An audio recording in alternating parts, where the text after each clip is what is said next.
അസ്സലാമലൈക്കും. ഞാൻ ശനിയാഴ്ച ഇട്ട പോസ്റ്റ് എല്ലാവർക്കും ഇഷ്ടമായെന്ന് അറിഞ്ഞതിൽ വളരെ സന്തോഷം. എവിടെയാണ് ആ സ്ഥലമെന്ന് ഒരുപാട് പേര് ചോദിച്ചിട്ടുണ്ടായിരുന്നു. കിഴക്കുംഭാഗം എന്നാണ് ആ സ്ഥലത്തിന്റെ പേര്. കൊല്ലം ഡിസ്ട്രിക്റ്റ് ആണ്. നമ്മൾ ട്രിവാൻഡ്രത്ത് നിന്ന് പോകുമ്പോൾ ഏകദേശം ഒരു 45 കിലോമീറ്റർ അകലെയാണ് ഈ സ്ഥലം. അതുപോലെ തന്നെ സലു കിച്ചന്റെ വ്യൂവറായ ഉമൈറയുടെയും അസ്ലമിന്റെയും വിവാഹം ജൂലൈ 26-നാണ്. അപ്പോൾ ഉമൈറയ്ക്കും അസ്ലമിനും എല്ലാവിധ വിവാഹാശംസകളും നേരുന്നു. അതുപോലെ തന്നെ എന്റെ ഒരു കൊച്ചു വ്യൂവർ ഉണ്ട്, ഇച്ചു എന്ന് വിളിക്കുന്ന ഇസക്കുട്ടി. ഈ വർഷം സ്കൂളിലേക്ക് ചേർന്നിട്ടേ ഉള്ളൂ എന്നാണ് ഇസക്കുട്ടിയുടെ ഉമ്മ പറഞ്ഞത്. ഹായ് ഇസക്കുട്ടി. അപ്പൊ നമുക്ക് ഇന്ന് തയ്യാറാക്കാൻ പോകുന്നത് ഒരു നാടൻ പലഹാരമായ നെയ്യപ്പമാണ്. 2 വർഷം മുൻപ് ഞാനൊരു നെയ്യപ്പം പോസ്റ്റ് ചെയ്തിട്ടുണ്ടായിരുന്നു. അപ്പൊ ഈ അടുത്ത് എനിക്ക് ഒരുപാട് റിക്വസ്റ്റ് വന്ന് നെയ്യപ്പം വേണമെന്ന് പറഞ്ഞുകൊണ്ട് ഇന്നിപ്പം ഞാൻ കാണിക്കാൻ പോകുന്ന രീതിയിൽ നിങ്ങൾ നെയ്യപ്പം ഉണ്ടാക്കുകയാണെങ്കിൽ തീർച്ചയായിട്ടും അത് സക്സസ് ആവും. ഇതിൽ നമ്മൾ ബേക്കിംഗ് പൗഡറോ സോഡാപ്പൊടിയോ ഒന്നും ചേർക്കുന്നില്ല. അത് നാച്ചുറൽ ആയിട്ട് തന്നെ അത് പൊന്തി വരുന്ന നെയ്യപ്പമാണ് ഇന്ന് ഞാൻ നിങ്ങൾക്ക് ഇവിടെ കാണിക്കുന്നത്. അപ്പം ഇത് വളരെ ടേസ്റ്റി ആയിട്ടുള്ള ഒരു നെയ്യപ്പമാണ്. ഉണ്ടാക്കിയെടുക്കാൻ എളുപ്പമാണ്, പക്ഷെ കുറച്ചു നേരം നമ്മൾ ഇത് വെക്കേണ്ടി വരും. അപ്പൊ ഞാൻ ഇതിലേക്ക് കൂടുതൽ ഇപ്പൊ പറയുന്നില്ല. എങ്ങനെയാണ് ഈ നെയ്യപ്പം തയ്യാറാക്കുന്നതെന്ന് നോക്കാം. ഈ നെയ്യപ്പം ഉണ്ടാക്കാൻ വേണ്ടിയിട്ട് ഞാൻ ഒരു ബൗൾ എടുത്തിട്ട് ഇതിലേക്ക് 250 ml ആണ് ഞാനിവിടെ 1 കപ്പ് യൂസ് ചെയ്യുന്നത്. അപ്പം 250 ml-ന്റെ 2 കപ്പ് പച്ചരി ഈ ബൗളിലേക്ക് ഇട്ടിട്ട് നന്നായിട്ട് വാഷ് ചെയ്തിട്ട് കുറച്ചധികം വെള്ളം ഒഴിച്ചിട്ട് കുതിരാനായിട്ട് വെക്കും. ഇനി ഇത് പാത്രം വെച്ച് മൂടിയിട്ട് ഞാനൊരു 4-5 മണിക്കൂർ മാറ്റി വെക്കുവാണ്. ഞാനിവിടെ 400 ഗ്രാമിന്റെ ശർക്കരയാണ് എടുത്തിരിക്കുന്നത്. ശ്രദ്ധിക്കേണ്ട കാര്യം, നമ്മൾ ശർക്കര എടുക്കുമ്പോൾ നമ്മളുടെ മധുരത്തിന് ആവശ്യത്തിനുള്ളത് എടുത്താൽ മതി.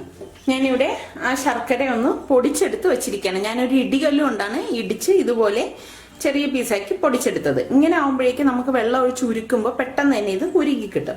1 കപ്പ് വെള്ളം ഇതിലേക്ക് ഒഴിച്ചിട്ട് ഗ്യാസ് ഓൺ ചെയ്ത് ഇതൊന്ന് ഉരുക്കിയെടുക്കാം.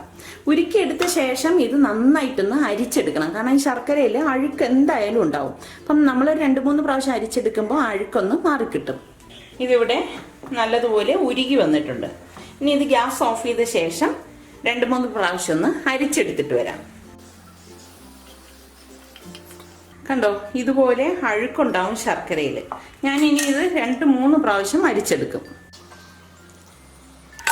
അഴുക്കെല്ലാം മാറിയിട്ടുണ്ട്. ഇനി ഇത് നന്നായിട്ട് തണുത്ത ശേഷമാണ് ഇത് അരിയിലേക്ക് ഒഴിച്ച് അരച്ചെടുക്കുന്നത്. ഈ മിക്സിയുടെ ജാറിലേക്ക് ഈ കുതിർത്ത് വെച്ചിരിക്കുന്ന അരി ഇട്ട് കൊടുക്കാം. ഇതിലേക്ക് ഇനി 2 ടേബിൾ സ്പൂൺ മൈദയും കൂടി ഇട്ട് കൊടുക്കും. ഇതോടൊപ്പം തന്നെ 1/4 ടീസ്പൂൺ ഉപ്പ്. ഈ മധുരം ക്രമീകരിക്കാനാണ് നമ്മൾ ഉപ്പ് ചേർക്കുന്നത്.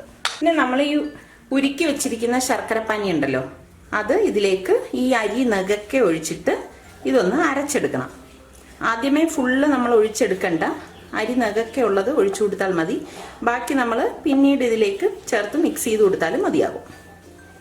ഇനി ഇതൊന്ന് അരച്ചെടുത്തിട്ട് വരാം. ഇതിവിടെ ഞാൻ അരച്ചെടുത്തിട്ടുണ്ട്. കണ്ടോ, ഈ ഒരു പരുവത്തിൽ വേണം നമ്മളിത് അരച്ചെടുക്കേണ്ടത്. അതായത് കുറച്ചിങ്ങനെ തരിയായിട്ട് ഇതിൽ വേണം. കണ്ടോ, തീരെ ഫൈനായിട്ട് ഇത് അരച്ചെടുക്കാൻ പാടില്ല. ഇനി നമ്മൾ ഇതിലേക്ക് ഒരു സീക്രട്ട് ഇൻഗ്രീഡിയൻറ്റ് കൂടി ചേർക്കുന്നുണ്ട്. അതായത് റവ. ഇതുപോലെ 1 ടേബിൾ സ്പൂൺ റവ ഇതിലേക്ക് ഇട്ട് കൊടുക്കണം. കൂടിപ്പോരുത്, അത് പ്രത്യേകം ശ്രദ്ധിക്കണം. പിന്നെ ഇതിലേക്ക് വേണ്ടിയിട്ട് ഞാനിവിടെ ഒരു 7 ഏലക്കായ എടുത്തിട്ടുണ്ട്. അതും കൂടി ഇട്ട് ഇത് ഒന്നും കൂടി അടിച്ചെടുക്കാം. അപ്പൊ ഇതുപോലെ ഏലക്ക ഇടുന്നതിന് പകരം ഏലക്ക പൊടിച്ച് ചേർത്താലും മതിയാകും.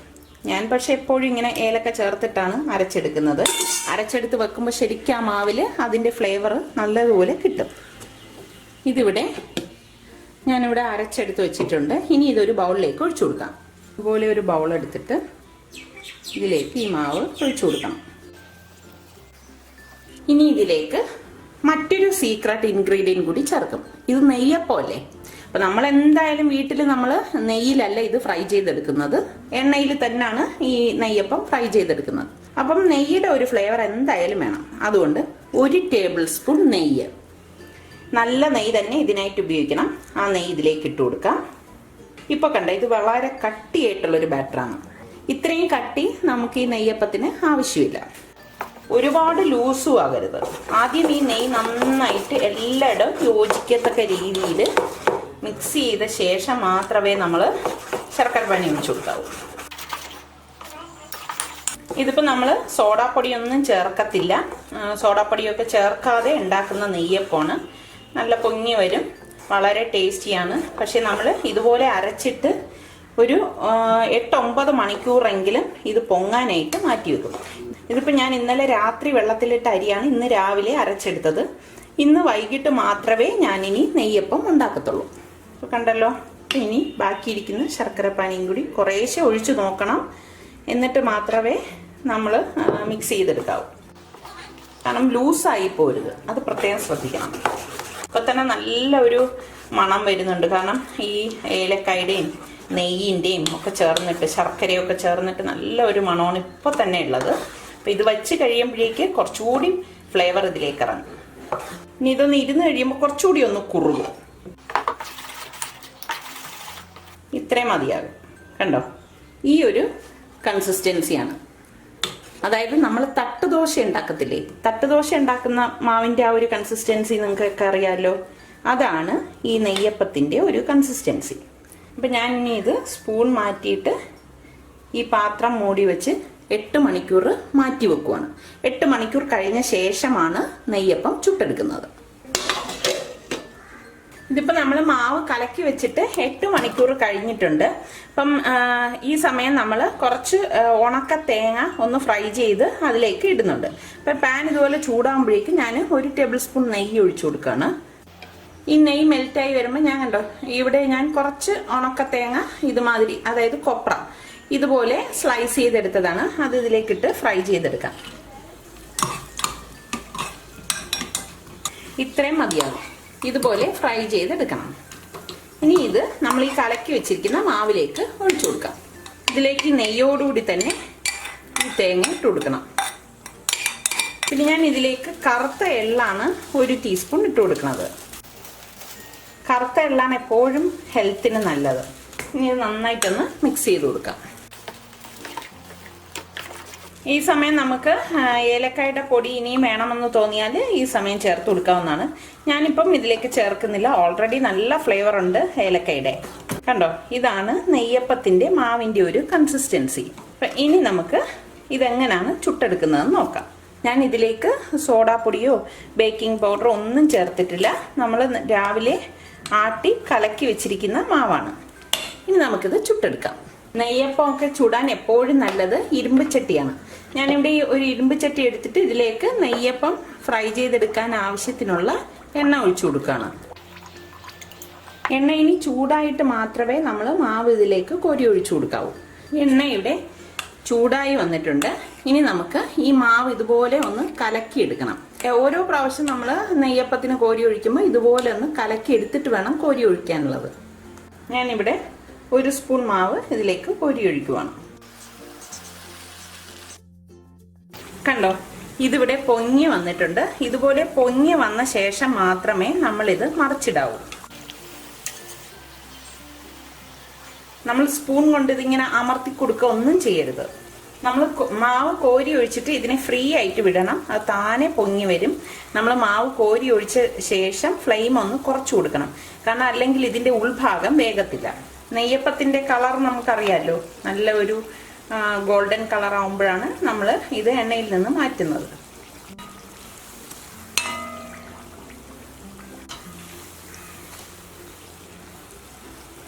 ഇതിവിടെ തയ്യാറായിട്ടുണ്ട്.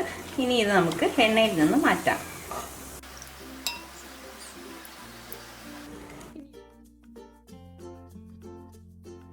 അടുത്ത നെയ്യപ്പം ഒഴിക്കുമ്പോഴും നമ്മൾ മാവ് ഇതുപോലെ ഒന്ന് ഇളക്കി കൊടുക്കണം. ഓരോ പ്രാവശ്യവും നമ്മൾ മാവ് ഇതിലേക്ക് ഒഴിക്കുമ്പം ഇളക്കിയിട്ട് വേണം നമ്മൾ എണ്ണയിലേക്ക് ഒഴിച്ചു കൊടുക്കാനുള്ളത്. ഇത് നമുക്ക് കാണാൻ സാധിക്കും ഇതിൻ്റെ സെൻറ്ററിലെ പോർഷൻ പൊന്തി വരുന്നത്. അങ്ങനെ പൊന്തി വന്ന് ഏകദേശം 1 മിനിറ്റ് കഴിയുമ്പോൾ മാത്രമേ നമ്മൾ മറിച്ചിടാവൂ.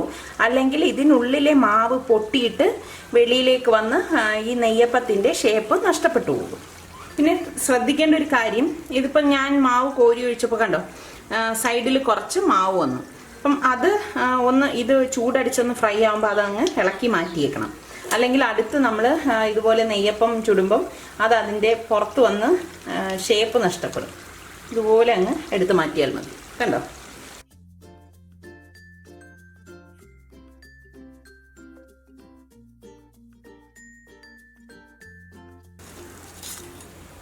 ഇതിൻ്റെ അരികു നിങ്ങൾക്ക് ശ്രദ്ധിച്ചാൽ മനസ്സിലാവും.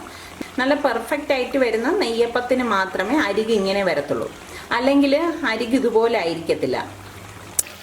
ഈ നെയ്യപ്പത്തിനൊക്കെ നല്ല കളറുണ്ട്. അപ്പം ഇതുപോലെ കളർ കിട്ടാൻ വേണ്ടി നമ്മൾ എപ്പോഴും ശർക്കര കുറച്ച് കളറുള്ള ശർക്കര തന്നെ തിരഞ്ഞെടുക്കണം.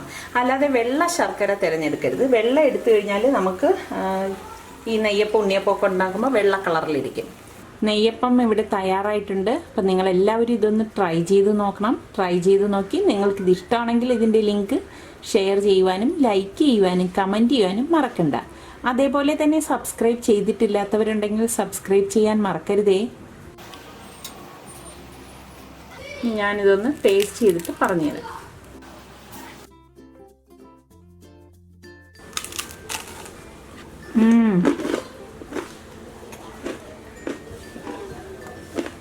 ശരിക്കും ഇതിൻ്റെ ഈ പുറം നല്ല ക്രിസ്പിയും ഉള്ളു നല്ല സോഫ്റ്റും ആയിട്ടുള്ള ഒരു നെയ്യപ്പമാണിത്.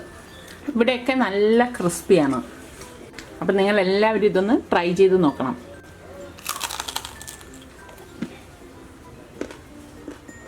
ശരിക്കും ആ നെയ്യിൽ വറുത്ത തേങ്ങയുടെയും ശർക്കരയുടെയും എല്ലാം ചേർത്തിട്ട് നല്ല ഒരു ടേസ്റ്റാണ്.